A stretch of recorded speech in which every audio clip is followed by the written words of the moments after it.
Aujourd'hui, nous allons parler de Créatrices d'avenir, un concours pour accompagner les femmes chefs d'entreprise et les récompenser. Et pour en parler aujourd'hui, Sophie Fourmeau, bonjour. Bonjour. Alors, vous êtes ambassadrice de cette édition 2023. Est-ce que vous pouvez nous parler un peu plus de ce concours ? Oui, tout à fait. Le concours Créatrices d'avenir est dédié aux femmes qui ont soit créé une entreprise, soit qui en reprennent une, ou soit qui sont associées mais qui ont plus de 50% de parts dans l'entreprise. Il faut que l'entreprise soit domiciliée en Île-de-France et c'est un concours qui récompense l'ambition et une vision entrepreneuriale. Après, il faut concourir dans l'une des 5 catégories du concours. Innovation, quartier, savoir-faire.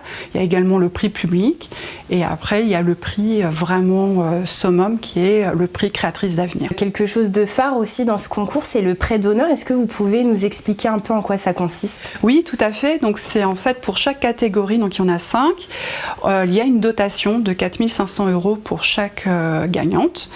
Et suite à cela, on peut bénéficier du prêt d'honneur par initiative. Donc le prêt d'honneur, en fait, c'est un prêt qui est personnel, que l'on contracte avec un prêt bancaire pour le développement, la création et la reprise d'entreprise. Et ça va de pair. Et c'est un concours qui a quand même du succès. Aujourd'hui, combien de candidatures est-ce que vous enregistrez à date aujourd'hui ? Alors, dans les Yvelines, il me semble qu'on est à 50, un peu plus de 50 dossiers envoyés, réceptionnés. Alors on va aussi revenir sur votre parcours parce que vous êtes aussi une ancienne participante de ce concours. Vous avez justement développé un atelier de rénovation d'abat-jour.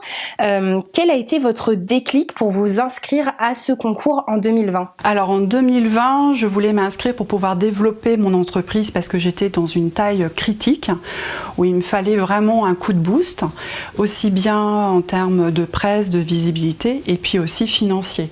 Et ce concours Créatrice d'avenir m'a permis d'avoir les deux. Et qu'est-ce que ça vous a concrètement, qu'est-ce que ça vous a apporté en termes de chiffre d'affaires, de visibilité ?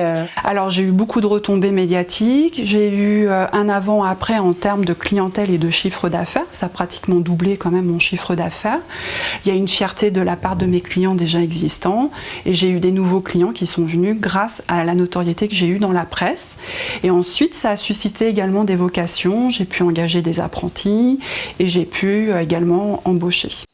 Alors, grâce à ce statut, aujourd'hui, vous pouvez aussi inspirer. Est-ce que c'est important pour vous d'avoir cette influence sur les femmes qui souhaitent entreprendre aujourd'hui ? Oui, c'est assez important parce qu'il y a beaucoup de freins que nous, les femmes, nous pouvons nous mettre. Et ça permet aussi de, on va dire, démocratiser l'entrepreneuriat au féminin.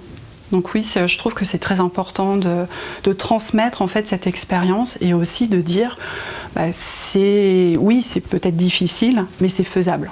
Les femmes, est-ce que les femmes, elles ont encore peur aujourd'hui de se lancer ? Oui, pour la plupart, oui, il y a quand même des freins qu'elles se mettent, soit parce que c'est pas la bonne période dans leur vie, soit parce qu'elles priorisent leur vie personnelle et elles se disent non, c'est pas le moment, alors que c'est peut-être le moment pour elles. Et également, elles se mettent plein de freins, notamment financiers, où elles ont peur, un manque de confiance aussi en elles. Ça peut être ça. Bien, merci Sophie Fourmeau d'avoir accepté notre interview. Si vous aussi vous souhaitez participer, vous avez jusqu'au 30 septembre pour envoyer vos candidatures.